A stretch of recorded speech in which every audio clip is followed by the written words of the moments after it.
4 continues from Omaha. A sellout crowd for Creighton's annual Pink Out game.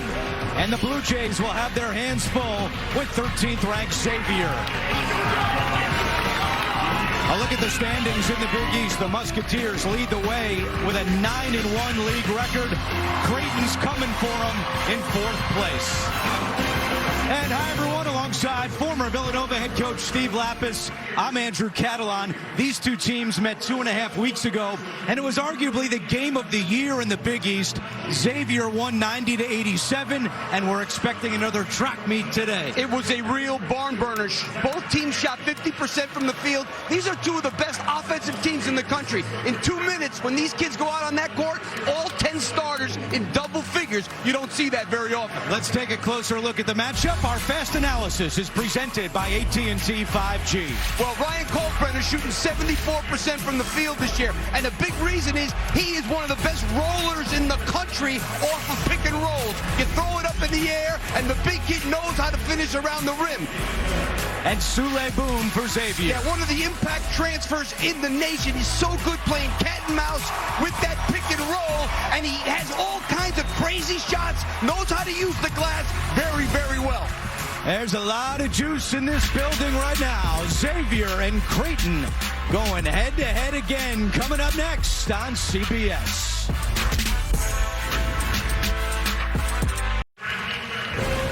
CBS Sports college basketball coverage is sponsored by Buick, the official SUV of the NCAA. Buffalo Wild Wings, the greatest of all times.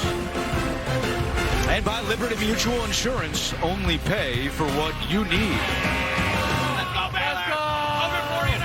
Moments away from tip-off between Xavier and Creighton. Sean Miller's Musketeers coming off an emotional win Wednesday at UConn, 82-79. They've won 13 of their last 14 games. As we take a look at the starting lineups, and Xavier using this starting 5 for the 14th consecutive game. Meanwhile, for Creighton, all 5 players average at least 11 points per game. The only team in the country that has 5 players averaging 11 points or better. Greg McDermott in his 13th year, and this day means so much to him. His wife, Teresa, a breast cancer survivor. And really, this idea with the Pink Out, 13th time here at Creighton, raising money for Hope Lodge Omaha, a free home away from home for cancer patients and caregivers who travel to Omaha for treatment. It's all because of Teresa and Greg. They really inspired this turnout, which is annually a great game here at Creighton, a sellout crowd. Now, Xavier's won the last 4 games in this series, including the game we mentioned off the top, January 11th. They combined for 177 points.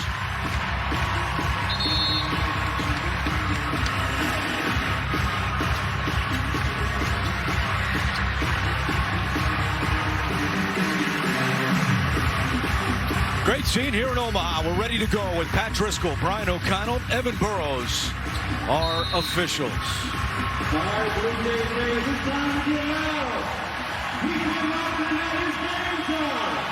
Nunji and Kalkbrenner and Xavier's primarily man-to-man, but Creighton has played 11 possessions zone this year. 7 of them were in that last game against Xavier. Here's Nunji rejected by Kalkbrenner, the Big East leader in blocks per game. Yeah, but he makes all the difference in the world. Creighton is the better. These teams are going to try and push the ball up. One of the best in the country at fast break points, Xavier. Adam Kunkel making it 4-0 in favor of the Musketeers. Alexander for 3. It's good. One thing we're going to see today. January, Fremantle already has more points, rebounds, and assists than he did all of last year with Xavier. And he's got 6 early points here.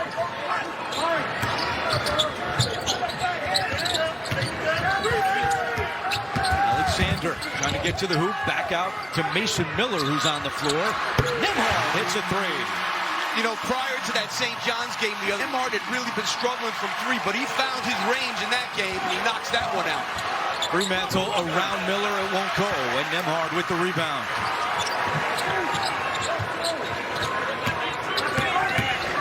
Nembhard all the way for two. They were down couple, and they posted him up, and he could have gone right away, and he went the other way and ended up losing the ball. But that's where you'll see Baylor Shireman does a lot of different things. They'll throw him in the post, but he can really, really shoot it from deep. He's got the ball here, defended by Desmond Claude, who's in the game for Xavier. Kalkbrenner to the hoop, and he finishes. What a great play that was. Taking 3 threes this year. Shireman's been quiet so far. Well, Kobe Jones is a tremendous defender, and that's who's been on Shireman, so this would be good. Nembhard to Kalkbrenner. They only played 7 guys against UConn on Wednesday. It hasn't been going very deep, Miller. Inside, King, the freshman, off glass for 2. Now, how smart.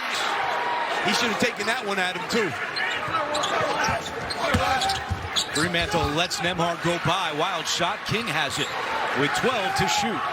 They reverse the ball side to side as good as anybody in the country. Shot clock down to 4.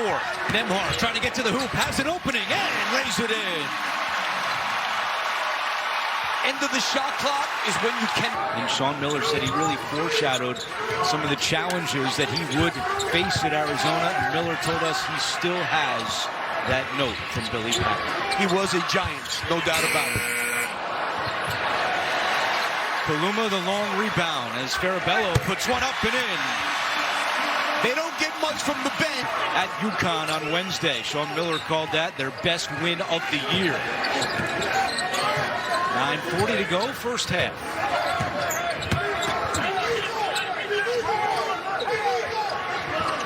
Here's Kaluma, defended by Fremantle, playing with the 2 fouls. Kaluma goes right at him and scores, and Fremantle can't do anything about it. Yeah, I mean, and Sean is, one thing about Creighton, they're one of the best defensive teams in the country at 2-point shots, and that's because of the big kid, Kalkbrenner, who averages over 2 blocks a game. Kaluma right around Jones, but he missed it. Gets it back. Tries to go up. He does. Misses another. The follow, no. And that follow's good. Oh, Kaluma in favor of the Blue Jays. And that is a big difference in that first game. Jones' 3 not there.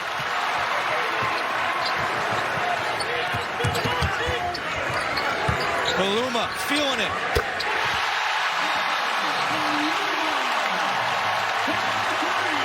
Timeout, Xavier.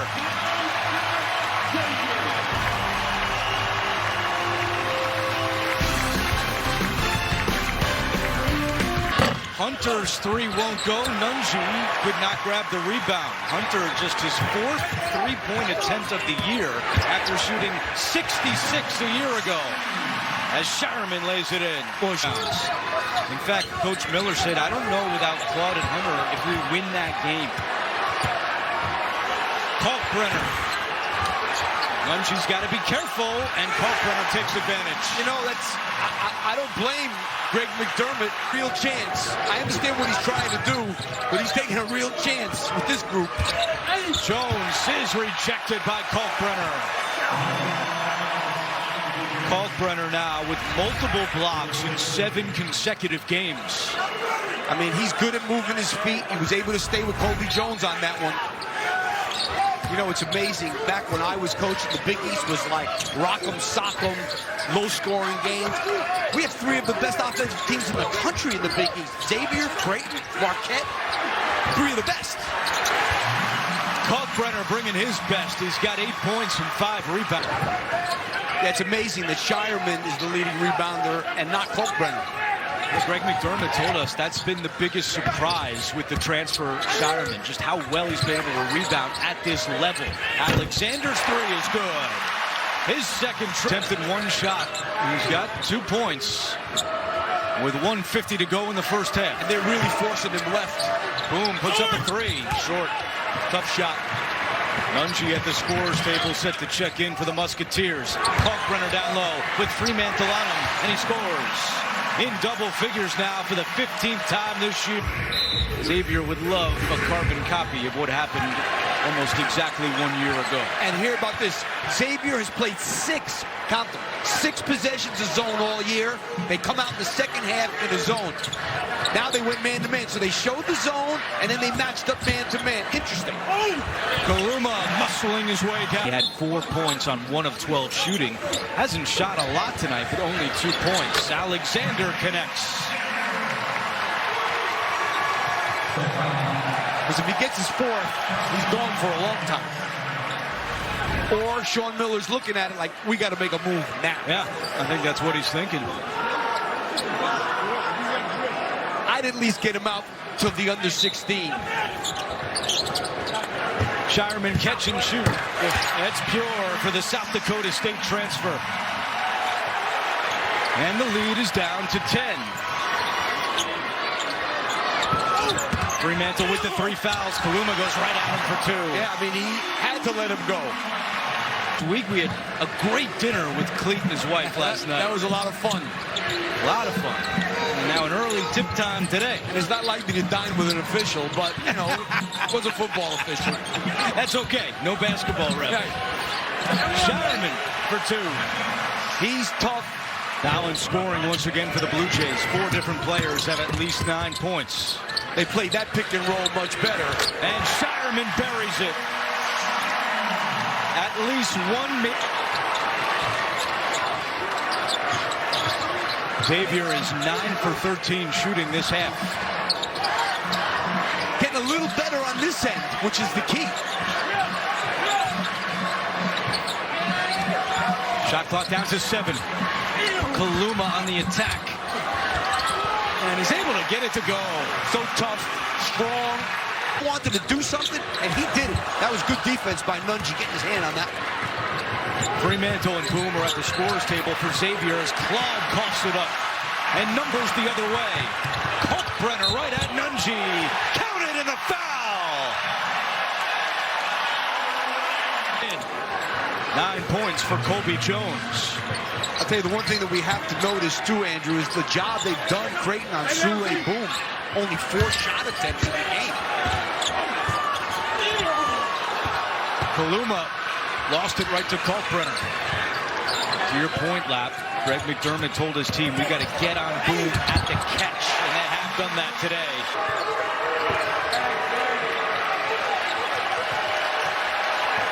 Here's Boom. Claude, baseline, shot clock at 6. Jones catch and shoot 3 is short, and the rebound in Nembhard. Nembhard's got 9 points, 8 rebounds, and 6 assists. And he's now got 2 more points into double figures with 11. Well, he's really good at finishing. Well, he's already called 2 quickly in the first half. Boom, rejected by Kalkbrenner.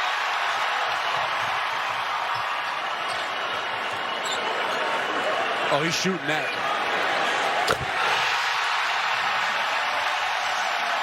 They definitely need the timeout.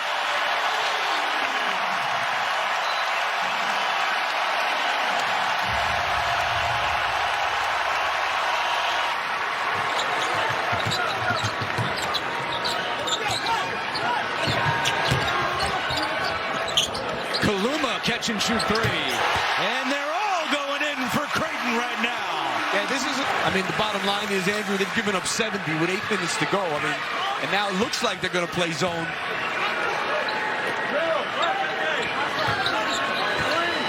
Might as well try it. This guy doesn't miss. They throw it into him. I mean, Free pizza. So when they hit 75 again, you'll hear the cheer, and that's why. well, they had pizza and it was dollar beer night that night. It was a big night on Wednesday. Those 2 go well together. Oh, look at this. Shireman. Whoa, what a shot! I mean, those are the big kids.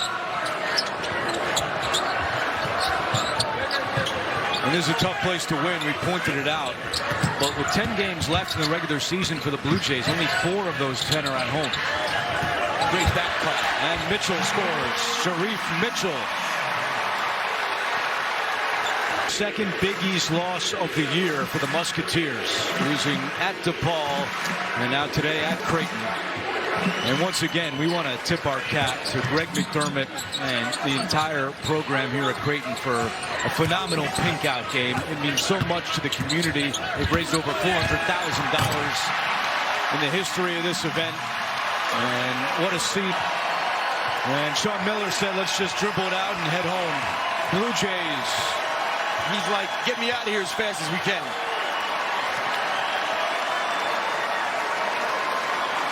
On their pink-out day, the Blue Jays looking very good against the Big East top team. 84-67 is the final score.